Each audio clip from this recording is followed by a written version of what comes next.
Lego's been around for quite some time. There are some Lego companies that have been around because surprisingly, for the past few years, there have been some themes that were stolen. Surprisingly, and some that were stolen and then brought and then they stole back. So you see where I'm going with this. We're gonna discuss the five stolen Lego themes.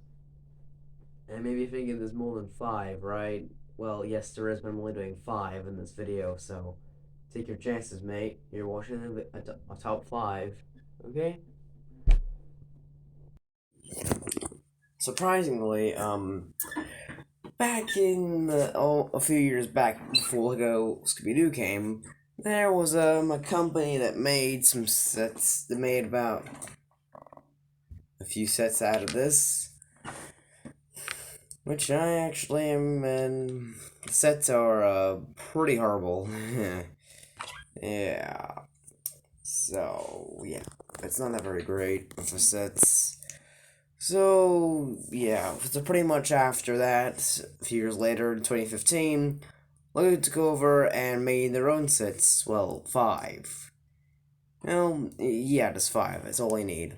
Then again, you could have just made just one set because all you need, Scooby Doo, is your Mystery Machine, and that's it. Because well, this is the only good set to be fair. An actual good set because if the van, all you want is just the van. Anyways, yeah, so that's one theme that was stolen. Now, Angry Birds was owned by Connects back in the old days, back in 2012. And it was really good sets. Like, they gave us really good sets. It felt like we were playing an actual game. Although, unfortunately, it was owned by the company was in America. And all their merch was only made in America, so you couldn't really get them unless you had eBay listings. Or Amazon, I guess. Eh.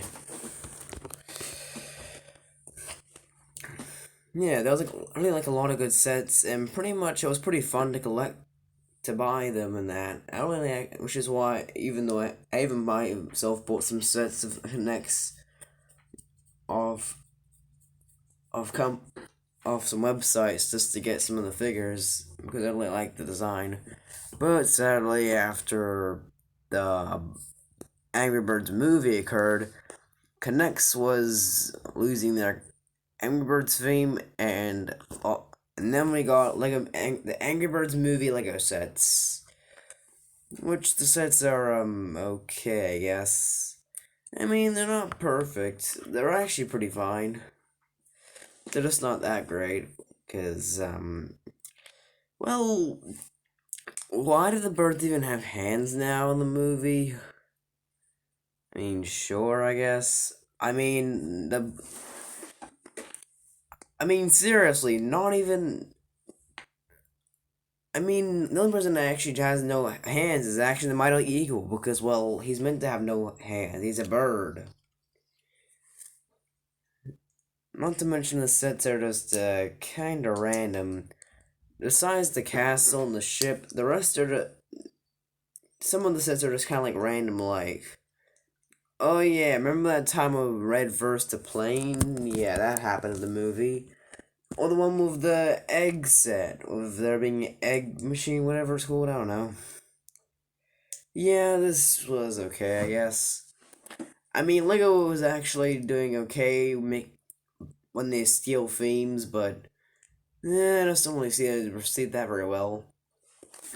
I mean, so what if the movie's over? Just you can make your own new set to Lego of the Angry Birds game itself. Just do the same thing what Connects did, but instead they actually just made sets on the movie and only that movie alone. I mean, there's still no sets for the sequel to the movie. I mean, there might have been a Lego Ideas one, but probably that was deleted. Probably. Eh. Now this one triggers me a lot.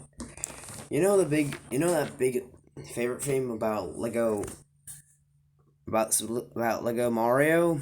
Well, guess what? Before that happened, there was Connects Mario. And boy, were those sets, they were actually pretty fun as well. Like, seriously, it felt. The thing about Connects is, I like about it as well, you actually feel like you're playing in the game by just having your own levels, because each playset is pretty much just like a level, which is pretty fun and neat. They even had their own great polybags too as well in the Connects Mario. But nothing really wrong about it anyways.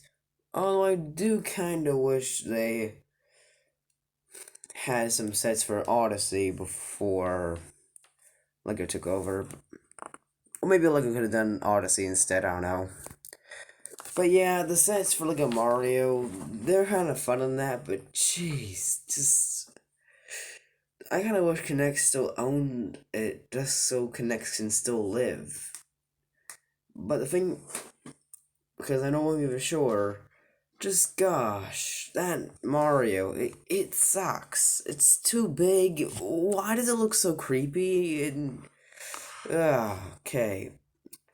I mean, the other figures are okay. I guess the Goomba's okay, but why is Bowser Jr. big as well? It doesn't even matter what height the characters were in the game. They're all really the same height.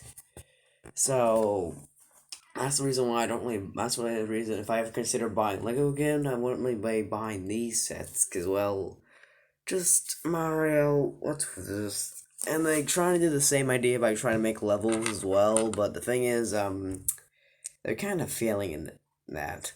In my opinion, they're kind of failing it for me because well, it requires a dumb app anyways, and oh boy. Yeah, I'm honestly not the biggest fan of this theme at all. So, anyways, hope you enjoyed that theme since it's still bone. Oops. Now, back in 2013, when the sequel of Despicable Me came out, that's when Mega Bloks decided to own that, make their own sets of Despicable Me, and the Minions, the first movie. The sets were actually pretty good as well. And well, pretty much since the sets were okay. Although I do kind of wish that Gru in the game were actually brick built because, jeez, they look pretty horrible. But the minions were just fine.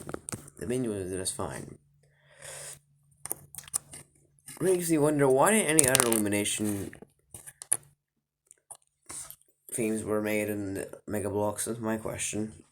Oh well. Anyways, after that, we had the rise of Gru. Minions be owned.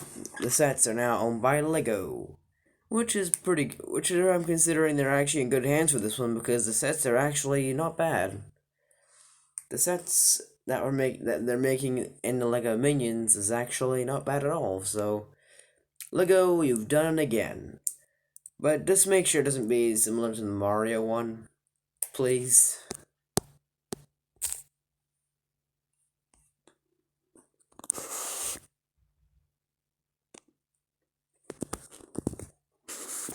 Okay, that was the recording. And finally, there was back in 2004 when there was a 2004 Teenage Mutant Ninja Turtles show, which was a pretty good series. They had the Mega Bloks on it, which was Mega Bloks wasn't that very special back then. Wasn't that very special. The sets were okay in that, which pretty much after that occurred. Then a few years later, yeah, this wasn't that really great. Just kind of wish Casey Jones was actually let go. And then after a few years later, we got Lego sets of Teenage Mutant Ninja Turtles, the series and the movie. Huh. And these sets were actually really great. I loved them very much. Although not the movie ones that very much, just the ones that were, not the Lego. I really love the TV show ones, actually. Although ever since the movie sets occurred, then Lego just, well, they just had to they lost their deal with the Nickelodeon, and Nickelodeon is bringing that show back to Megablocks again. I could say they're in good hands back in. Here's a good one, because pretty much connects one of my. Lego. The a company that's been made for quite a while. I mean, it's been around since the 60s, I think. Anyways, after our season one finale of combined in general. That's actually what it's called, combined. It's not this. It can't be just like a combined because, no, can't blame me. Anyways, yeah. Surprisingly, there's actually some that come out. I don't need these. Need them just for the TV usually. There are actually some Lego company. There are actually some Lego themes that were actually stolen from excuse me, from other